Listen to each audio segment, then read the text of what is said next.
Volunteer వ్యవస్థ ఉంది ఇక్కడ. పాపం వాళ్ళ జీవితాలతో ఎంత ఆడుకుంటున్నా అంటే జగన్మోహన్ రెడ్డి నాకు అర్థం కావడం లేదు.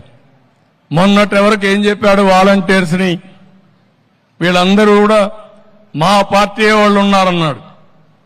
మనం ఆ రోజు కూడా చెప్పాం, మీ పార్టీ కాదు, ఈ రాష్ట్రానికి సేవలు అందించడానికి వాళ్ళని ఉపయోగించండి, రాజకీయాల కోసం కాదు, మీకు సేవ చేయడానికి కాదు, ప్రజలకు సేవ చేయడానికని చాలా స్పష్టంగా చెప్పాం. ఈ మధ్యకాలంలో వాలంటీర్ వ్యవస్థను ఉపయోగించి తద్వారా రాజకీయ లబ్ధి పొందాలని ప్రయత్నం చేశాడు. ఎన్నికల కమిషన్ ఒకటే మాట చెప్పారు, ఏవైనా సరే పెన్షన్లు ఇవ్వండి, ప్రభుత్వ ఉద్యోగుల ద్వారా ఇవ్వండి, వాలంటీర్స్ ద్వారా ఇవ్వడం కరెక్ట్ కాదని ఒక నిర్ణయం చేశారు. ఎవ్వరు కూడా ఎక్కడ కూడా నేరుగా ఇంటి దగ్గర పెన్షన్ ఇవ్వద్దని చెప్పలేదు.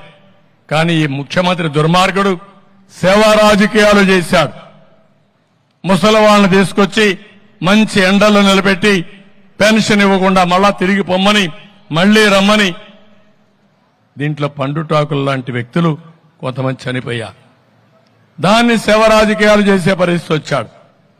ఇప్పుడు ఇది కూడా అయింది, వాలంటీర్స్ అందరినీ కూడా రాజీనామాలు చేయమన్నాడు. రాజీనామాలు చేయమంటే మేమెందుకు చేస్తామని చాలా మంది రిఫ్యూజ్ చేశారు, చేయలేదు.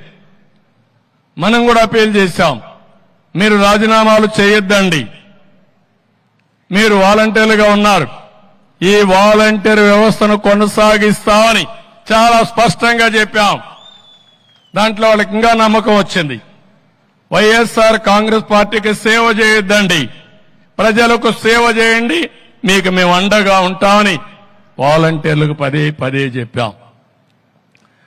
నిన్న మొన్న చూస్తే రాజీనామాలు చేయమన్నారు, ఇప్పుడు వాలంటీర్ వ్యవస్థే లేదంటున్నారు. ఇది కొత్త వార్త. అంటే నువ్వేమైనా రద్దు చేసావా, రహస్య జీవో ఇష్యూ చేసావా? సమాధానం చెప్ప, నీకు సమాధానం చెప్పకుండా వాలంటీర్ వ్యవస్థ ఉందా లేదా?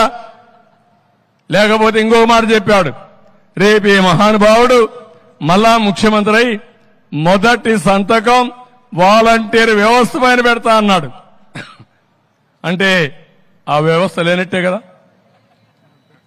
ఇన్ని రోజులు అనుభవం పోయింది కదా వాళ్ళకు. అంటే ఏంటి ఈ స్టేట్మెంట్లు? మోసం చేస్తున్నావు, దగా చేస్తున్నావు, అవకాశవాద రాజకీయం చేస్తున్నాం. ఉదయం ఒక మాట, మధ్యాహ్నం ఒక మాట, రాత్రి ఒక మాట మాట్లాడే పరిస్థితికి వచ్చావు.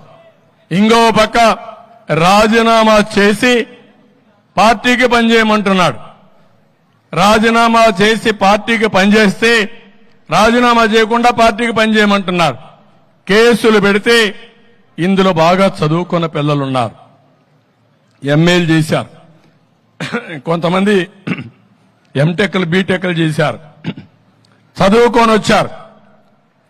కనీసం ఇంట్లో ఉంటాం, తల్లి తండ్రిని చూసుకుంటాం, ఒక 5,000 రూపాయలు వస్తుంది, ఒక పని ఉంటుందని చెప్పి వస్తే వాళ్ళని ఇప్పుడు తప్పుడు పనులు చేపించి కేసులు పెట్టించి ఇంకా వాళ్ళ జీవితంలో ఎక్కడ ఉద్యోగం కూడా రాదు.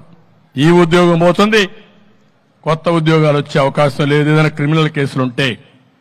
ఎంత స్వార్థపరుడో మీరు అర్థం చేసుకోవాలి వాలంటీర్స్.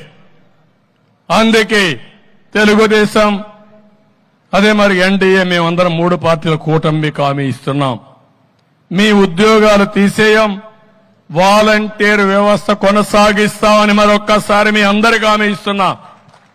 ఉగాది రోజున, పండుగ రోజున తీపి కబురు మీకు అందరికీ ఇస్తాం.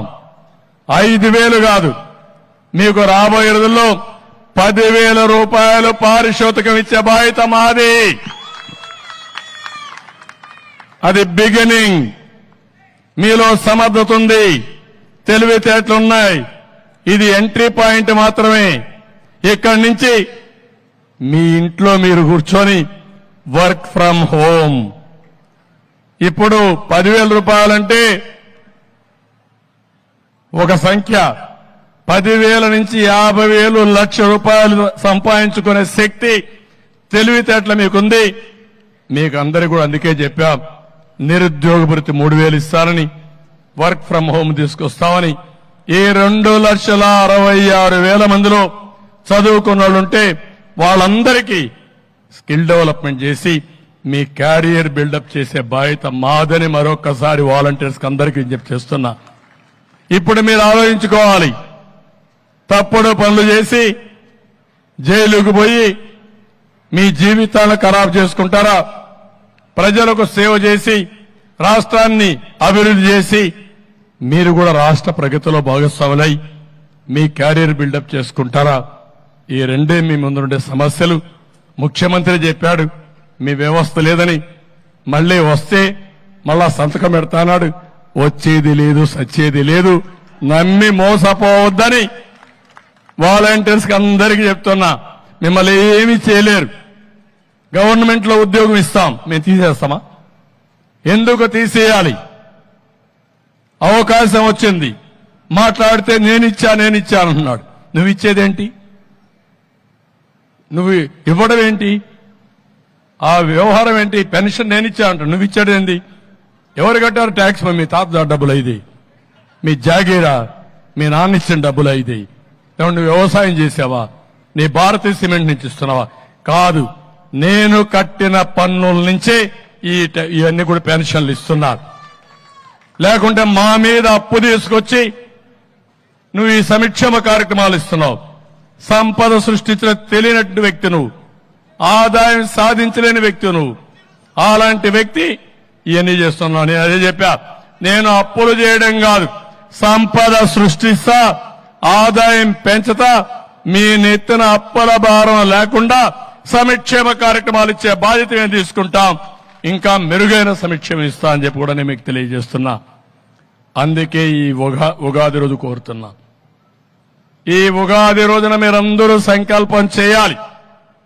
ఇప్పటి నుంచి ప్రచారం చేయాలి. మంచికి మీరందరూ కూడా సహకరించాలి. దుర్మార్గుల్ని ఎక్కడికక్కడ దూరంగా పెట్టి ప్రజా చైతన్యంతో వీళ్ళకు బుద్ధి చెప్పే పరిస్థితి రావాలి. ఈ రోజు ఒక విషయం మీరు గుర్తుపెట్టుకోండి. ఇప్పటికే రాష్ట్రం మొత్తం భూగర్భ జలాలు బాగా ఇంకిపోయినాయి. జలాశయాల్లో నీళ్లు లేవు, భూగర్భ జలాలు ఇంకిపోయినాయి.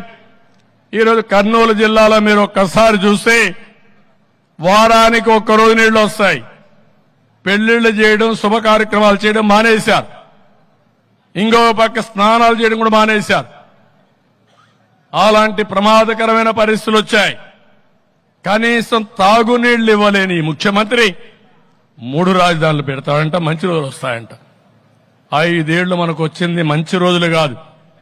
అసలు నరకం అంటే ఎవరికి తెలియదు కానీ ఆంధ్రప్రదేశ్ నరకాన్నే చూశారు.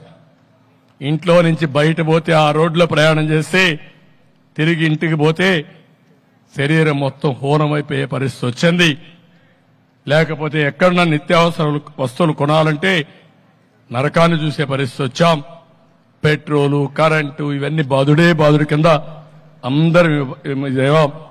అందుకే ఈరోజు ఒక ఆశల పల్లవి, అది ఉగాది. ఈ ఉగాది రోజున మీరందరూ కూడా ఆమె ఇస్తున్న మంచి రోజులు వస్తాయి. ఈ సైకో జగన్ పోవాలి, పక్కకు తప్పుకోవాలి, దిగాలి. అప్పుడే మనకు మంచి రోజులు. అది కూడా ఆయన దిగక్కర్లా, మనమే దించేయబోతున్నాం, ప్రజలే దించేస్తారు. అది కూడా జరుగుతుంది. అక్కడి నుంచి నూతన అధ్యాయానికి శ్రీకారం చుడతామని చెప్పి మరొక్కసారి తెలియజేసుకుంటూ